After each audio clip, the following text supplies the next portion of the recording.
¿Qué tal, jóvenes? ¿Cómo están? Reciban un cordial saludo por parte de la Academia Duni y también de quienes habla el profesor Rolando Bovea.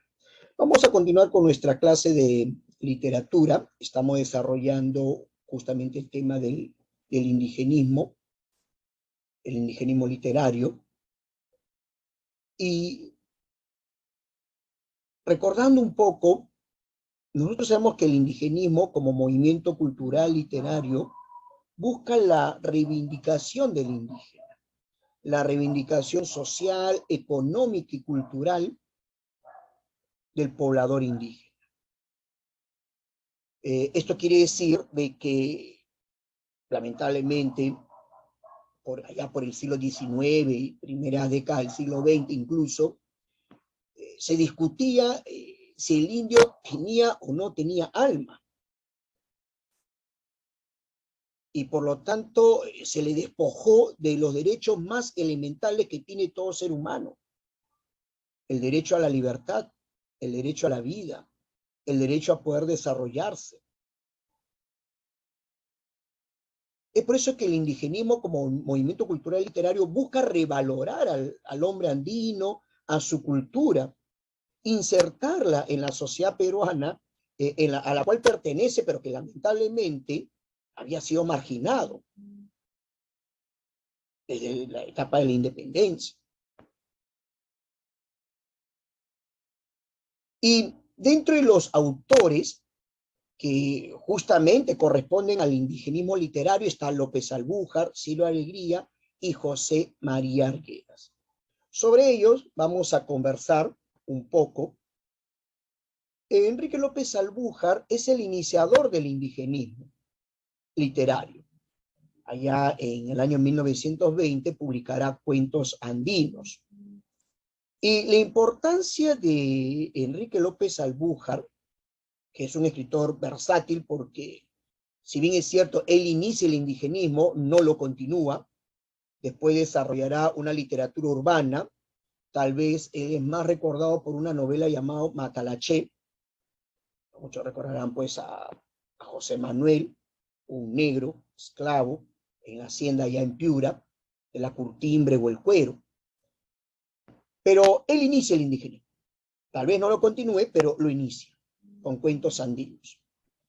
Y como le decía, la importancia de su obra radica en que él va a romper con esa imagen romántica e idealizada que se tenía el indígena en el siglo XIX, propia del indianismo que propugnaba Clorinda Mato de Turner.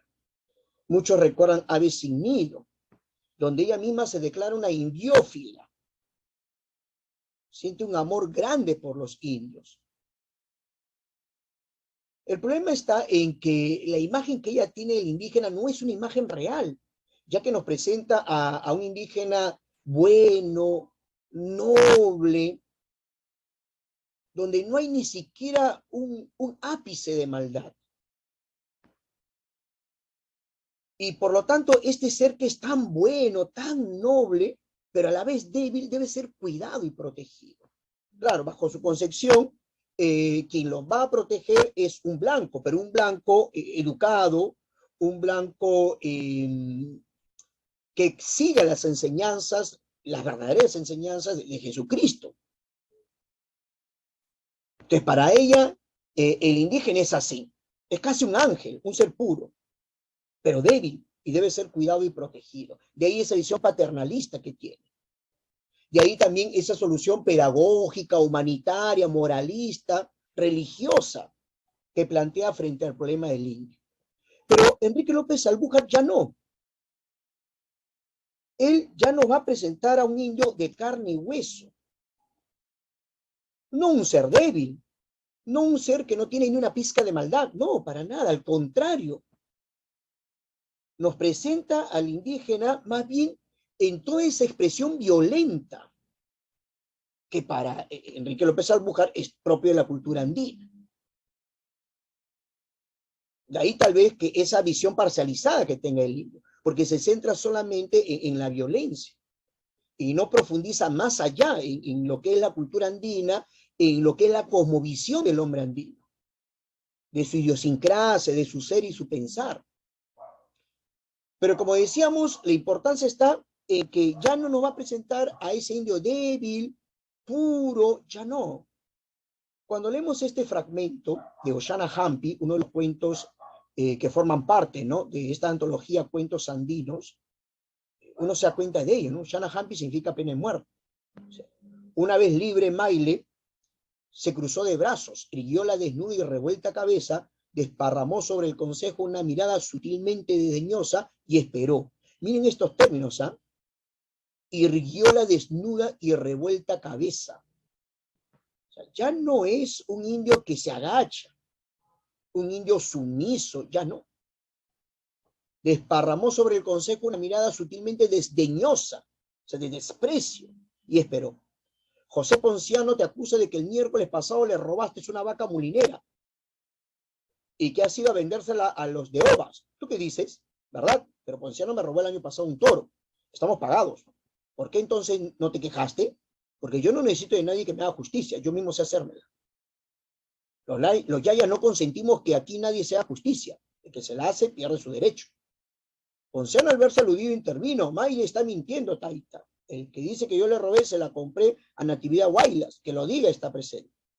¿Verdad, Taita? Contestó un indio, adelantándose hasta la mesa del consejo. Perro, dijo Maile, encarándose ferozmente a Guaylas. Tan ladrón eres tú como Ponciano. Todo lo que tú vendes es robado. Aquí todos se roban.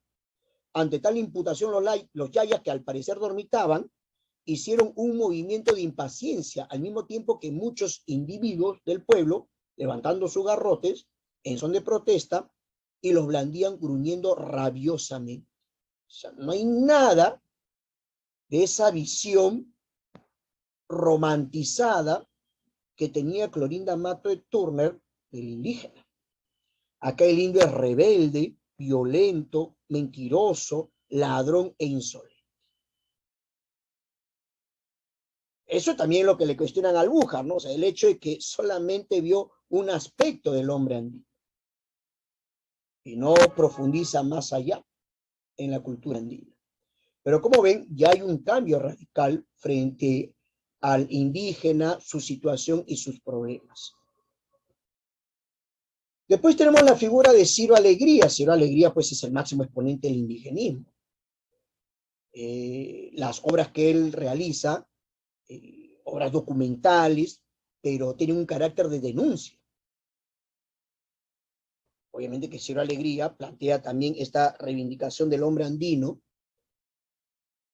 y va a denunciar los abusos, las injusticias que se cometían contra el indígena. La novela El mundo es ancho y ajeno es un documental, para muchos es hasta nuestra Ilíada, nuestra epopeya, porque va a mostrar una sociedad peruana fragmentada. Ojo que estamos hablando del siglo XX, ¿no?, donde obviamente toda la estructura del Estado se construye para favorecer a los poderosos, sirve a los intereses de los poderosos y desampara más bien al pobre y al débil. Nosotros conocemos un poco la historia de esta novela y sabemos pues que Álvaro Amenábar y Roldán el Gamonal, dueño de la hacienda Humay, amparándose en su poder y en sus influencias políticas, gana un juicio a los comuneros de Rumi. Un juicio que obviamente tiene como base la corruptela y lo despoja de sus tierras. Pero como todos sabemos, Álvaro Amenábar no quería tierras, quería a los indios, a la mano de obra, para explotarlos y reventarlos en sus sembríos de coca o en sus minas de plata. Eso es lo que realmente quería Álvaro. Aquí se denuncia justamente ello. Y Ciro Alegría, con su mirada, su visión que tiene, su visión política, ¿no?, frente a la situación al problema del indígena, él plantea la supervivencia de las comunidades indígenas, hoy llamadas comunidades campesinas. Y en la novela, El mundo es ancho y ajeno, hay algunas ideas que debemos rescatar de Ciro Alegría. El primero dice, para que las comunidades indígenas no desaparezcan, plantea el tema de la educación, esa visión todavía pedagógica que se tiene del problema indígena. Muchos recordarán la historia de la escuelita, donde la comunidad, todos los comuneros, levantan la escuela, se gestiona para los materiales, pero no se concreta ese proyecto de la escuela.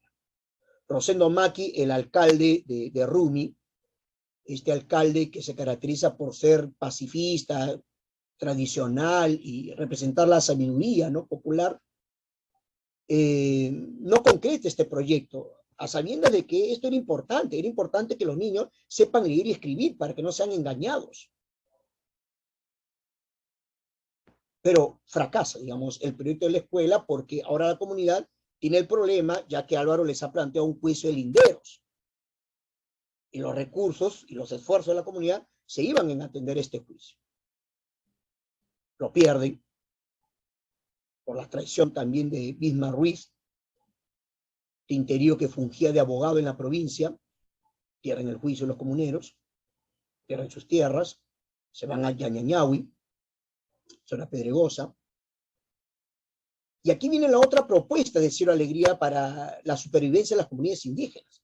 ¿Por qué Ciro Alegría está tan preocupado porque las comunidades indígenas no desaparezcan? Porque era el único espacio donde los indígenas, hoy llamado poblador andino campesino, podían desarrollarse libremente, podían desarrollar su cultura y sus tradiciones. En las haciendas no, ya que en la hacienda prácticamente era un mueble más, no tenía libertad. Había un servilismo tremendo en las haciendas. Las comunidades era el único espacio donde podía desarrollarse el hombre andino, el indígena, ¿no? Entonces, él después plantea con la imagen de Benito Castro la modernización. Bueno, las comunidades, si tienen que sobrevivir, van a tener que renunciar a algunas de sus tradiciones y asimilar formas externas. Y eso representa a Benito Castro. Y acá hay otro detalle: Benito Castro no es un indígena, es un mestizo. Y ahí todavía se ve la postura de Ciro Alegría, una mirada todavía un poco paternalista, o diríamos, en todo caso, de poca fe o confianza de que el indígena por sí mismo se reivindique. No, en este caso, ya no será un blanco ilustrado de repente, como en el caso de Clorinda Mato, pero lo va a ser un mestizo, no un indígena. Y Benito Castro, que había estado obviamente por las haciendas de la sierra, también en la Amazonía y sobre todo en la costa, y que había tenido contacto con los movimientos obreros, los sindicatos, y que le habían enseñado a leer y escribir, tenía, digamos, todo este bagaje de lucha social aprendido. Y él lo lleva a la comunidad. Por eso es nombrado alcalde, en lugar de Clemente Yaco. Y era muy apoyado por los jóvenes. Él representa esa modernización que era necesaria en la comunidad y que da sus frutos. 2 años, la comunidad prospera, y con la prosperidad económica y alimentaria vino también la prosperidad de los hijos. Ya, digamos que esa es la segunda propuesta de Ciro. Primero, para que las comunidades indígenas sobrevivan, la educación. No, no funcionó este proyecto, no van a dejar que los indígenas se eduquen. Por supuesto que no, los quieren ignorantes. Segundo, la modernización entonces, asimilar elementos foráneos y renunciar a algunas tradiciones. Todo en pro de la supervivencia de las comunidades. Pero tampoco funciona, porque de ahí ustedes saben que Álvaro Amenábar les plantea nuevamente juicio.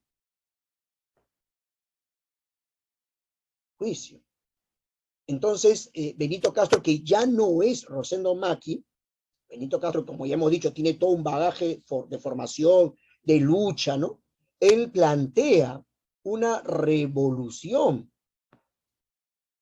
Había enviado emisarios a diferentes haciendas, quería organizar a los indígenas y hacer una revolución. Porque él se da cuenta que la lucha no es solamente contra Álvaro Amenábar, sino contra todo el Estado, que los desampara, los margina, los desprotege, que abusa de ellos. Por eso que los Córdobas, que habían enviado hombres armados a apoyar a Benito Castro, los retiran porque se dan cuenta que la lucha que él está planteando no es contra un individuo, es contra el mismo sistema. Y eso obviamente los Córdobas, otros poderosos hacendados, no iban pues a apoyar. Fracasa, sí, fracasa, porque los indios todavía no estaban organizados, había mucha división, pero aún así Benito Castro lucha por defender sus tierras. Y bueno, ya nosotros conocemos la historia, el final es trágico. Pues, ¿no? Es trágico, no triunfan, pero justamente ese final, muy típico también de las obras de César Vallejo, muchos recordarán Paco Yunque, tiene un final que no es feliz. Fracasa el levantamiento de Benito Castro, con muertes, por supuesto. Y se sobreentiende que los pocos indígenas que quedan caen en manos de Álvaro Amenábar. Cuando Marinche dice, ¿a dónde? ¿A dónde vamos a ir? Estaban en la punta del cerro. No había a dónde ir. Es un final desolador, pero ¿por qué Ciro Alegría, al igual que César Vallejo en Paco Yunque, tienen este final donde más bien se fracasa, el hombre del pueblo no triunfa, es derrotado, porque quiere generar en nosotros una indignación, quiere generar esta indignación que mueva el cambio. Ese es el proyecto político de Ciro Alegría. ¿Se han dado cuenta? Para la supervivencia de las comunidades indígenas, primero la educación, no prosperó. Una modernización, no prosperó. Bueno, ¿qué es lo que queda? ¿Qué es lo que queda? En este caso, pues, plantea una rebelión. Que también fracasa, ¿sí? Porque no estaban las condiciones objetivas o subjetivas que después se van a dar. En el Cusco, en el Valle de la Concepción, más adelante, donde los campesinos ya se organizan y empiezan incluso a matar a los amunales. Todavía en ese contexto no se estaba dando. Pero nos invita a la indignación y a la reflexión. Y aquí vemos justamente esa lucha por la tierra. Sobre todo en la última parte, dice, tampoco quiere las tierras de Ñañañahui. Sigue persiguiendo a los comuneros para reventarlos. Cuando la ley da tierra, se olvida de lo que va a ser la suerte de los hombres que están en esas tierras. La ley no los protege como hombres. Los que mandan se justificarán diciendo, váyanse a otra parte, el mundo es ancho. Cierto, es ancho, pero yo, comuneros, conozco el mundo ancho donde nosotros los pobres solemos vivir. Y yo les digo con toda verdad que para nosotros los pobres el mundo es ancho, pero ajeno. Ustedes lo saben, comuneros. Esa es la proclama de Benito Castro. De ahí viene el título, El mundo es ancho y ajeno. Es ancho, pero ajeno para los pobres. Entre las características de la novela, obviamente hay un narrador omnisciente, es el que predomina, es el narrador que todo lo conoce, todo lo sabe, que se puede proyectar al pasado, al futuro y al pasado. La narración es lineal, cronológica. El tema principal es la lucha épica por la posesión de la tierra. También en Ciro Alegría, como decía, plantea la supervivencia de la comunidad indígena, pero él ve un aspecto positivo y negativo. Lo positivo en la comunidad indígena es ese sentido de justicia, de que a cada uno le corresponde, ¿no? Por igual, de solidaridad y reciprocidad. Digamos que eso es lo bueno que tienen las comunidades indígenas. Pero también él se da cuenta que hay aspectos negativos, como el tradicionalismo, las supersticiones y un cierto grado de ignorancia, representado por Nasser Sur. O sea, como que él ve, tiene una mirada positiva y negativa de la comunidad indígena. Hasta que llegamos a la figura de José María Arguedas. Arguedas, que si bien es cierto, en sus primeras obras narrativas como Agua, todavía sigue desarrollando ese tema típico del indigenismo ortodoxo, esa lucha pues entre el gamonal y el indígena, ¿no? Todavía nos muestra ello.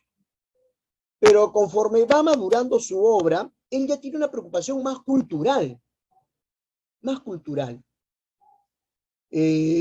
Conocer y comprender el mundo andino desde su interior, de ahí esa visión endocéntrica que va a tener de la cultura andina. Pertenece al neoindigenismo. ¿Por qué? Porque a diferencia de Ciro Alegría, que técnicamente está muy influenciado por el realismo literario, él desarrolla un realismo mágico, donde inserta elementos míticos típicos de la cultura andina. Y otra diferencia con Ciro Alegría es que Arguedas conoce el quechua, habla quechua. tenía como lengua materna el quechua.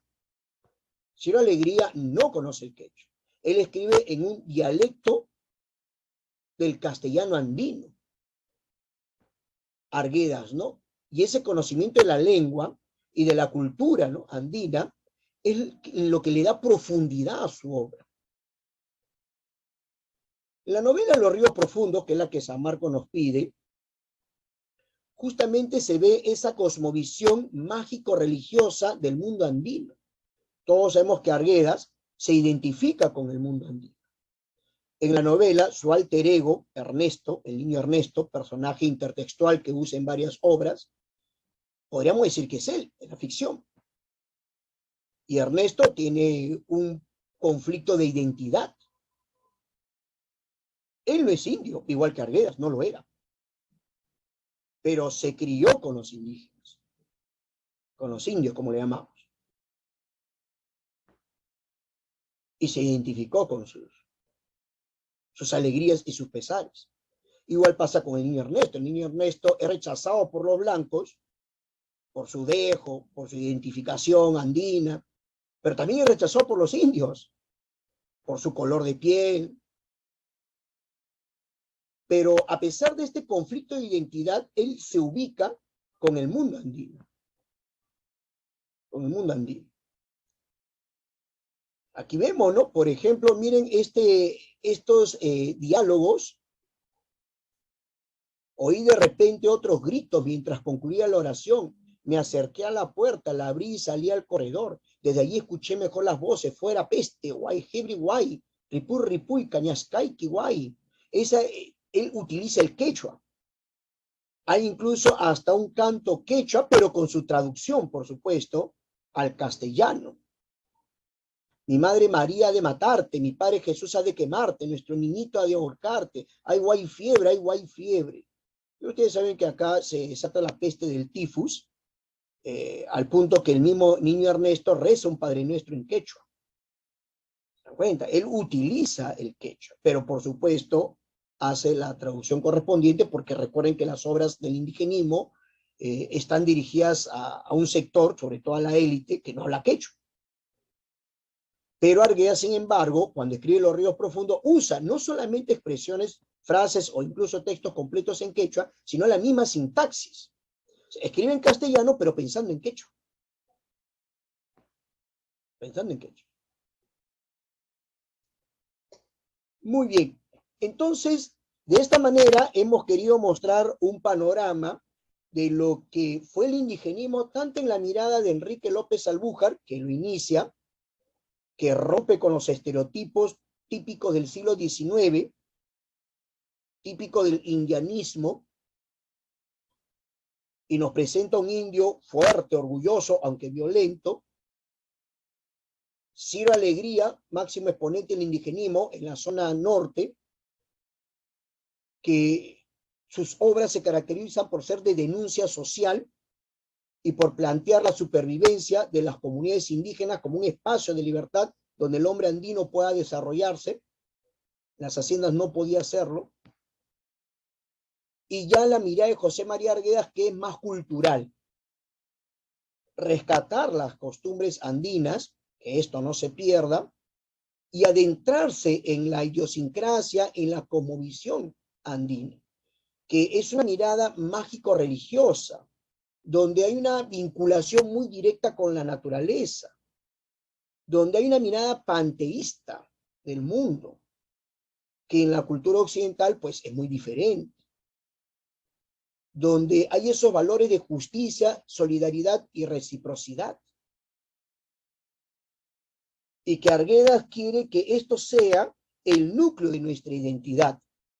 Por supuesto que él no, como se le acusó de un chauvinismo a la inversa, él en ningún momento dice que la cultura andina sea mejor que otras, pero es la base de nuestra identidad. De ahí su novela Toda la sangre, ¿no? Muy bien, jóvenes. Hasta aquí sería entonces esta parte teórica. Vamos a pasar a un segundo video donde analizaremos ya las preguntas tipo examen de admisión. Muchas gracias.